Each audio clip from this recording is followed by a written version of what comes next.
Major, first and foremost, what did it feel like to get back on the field and return after an injury? Man, it felt amazing being able to come back and just being able to contribute with my guys.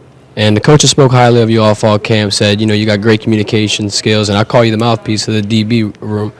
What did they look for in you when you were back, and also how were you able to help while you were gone? Right. I'll start with when I was gone.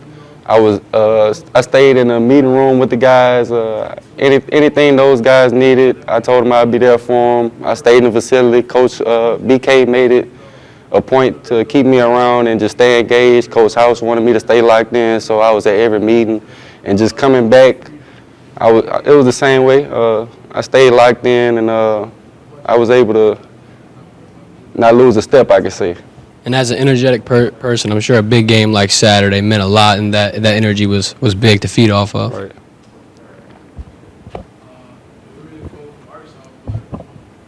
So tell me about this play when you slip. Okay. But then you just book it to catch that guy. It's all effort, and I just didn't want to let my teammates down. That was the biggest thing with me. So as soon as I seen that guy and I seen that green grass, I just felt like I had to turn it up extra and not let those teammates down, and just set an example for the younger guys. And then when you win a game by 1 point in overtime, I mean, that play you saved them 4 points, right? I mean, those are the kind of things that show up. Yes, sir. Yes, sir. It's with BK, he always want to talk about building character, and I just feel like that was a big character move and show that I got heart. Have you been clocked in the 40-yard dash recently, or how fast of a guy are you? A lot of people were impressed by the way you tracked him down. Yes, sir. I got clocked 4.40. Hopefully, I get that to a 4.3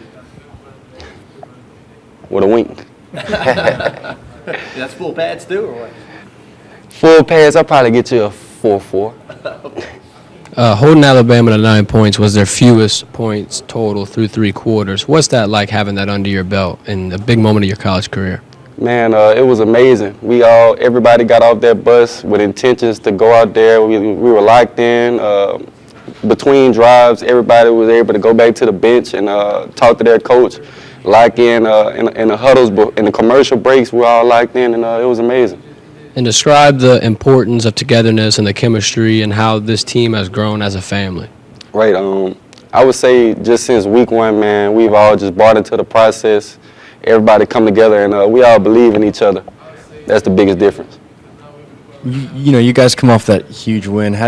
What's your key to focusing back on Arkansas after such a big win like that? Right.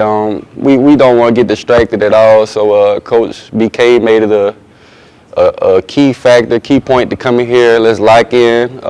Let's not listen to too many distractions, and let's just keep this thing on the roll and keep trending upward.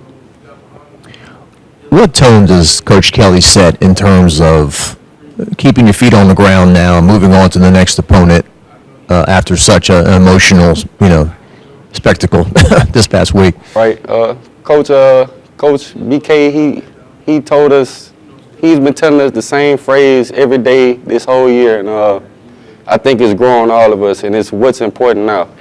So we really can't get too locked in on what's going on, this past success we've had, the past mishaps we had, and we just got to worry about what we got going on right now, and take the small steps to keep being successful.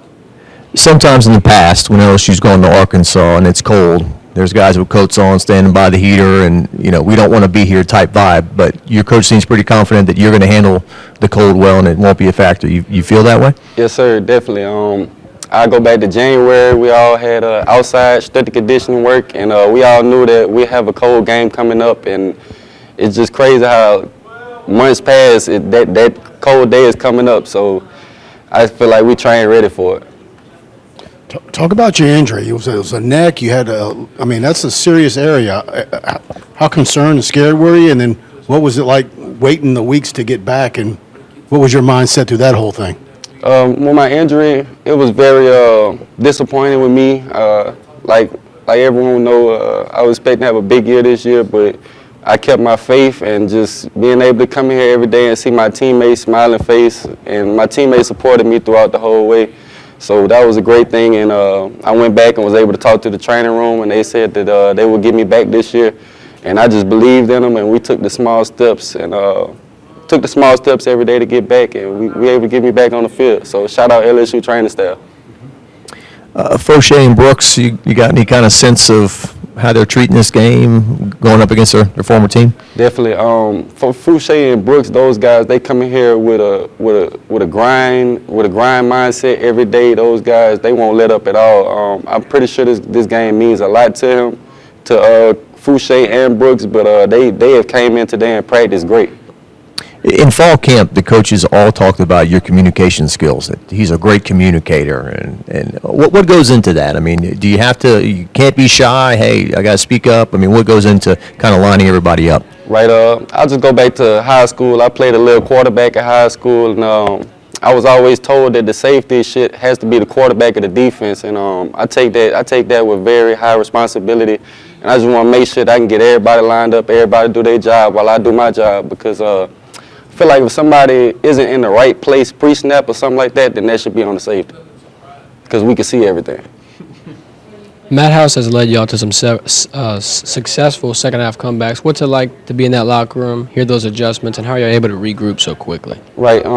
Coach House, he's phenomenal, man. He's just coming there with his chest out, confident. That's the biggest thing, confidence, and he believes in us just like we believe in him. So when he come in there and break up the game plan, we just all buy in. Whatever he put up, draw up, we're going to go out there and execute. The Florida quarterback, how does he get you ready for this guy in terms of, and then coach kind of was upset, like on that 81-yard run, you were all trying to rip the ball out instead of tackling him, right? Right. You weren't there, I guess, on that game, but what did you learn? What do you think collectively you guys learned? I mean, we learned, we played a few different scramble quarterbacks, so I feel like our plasters have to be on point, and just keeping this guy in the pocket as best as we can. We have to make sure that's a key factor into this game. The SEC West is now kind of in sight in terms of you guys winning it. Is it talked about? Is it a motivational tool? Where does it kind of work into preparation?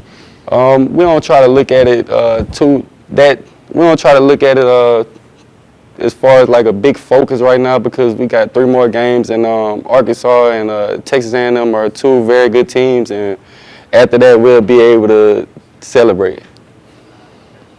Thanks, Major. All right. Thank y'all.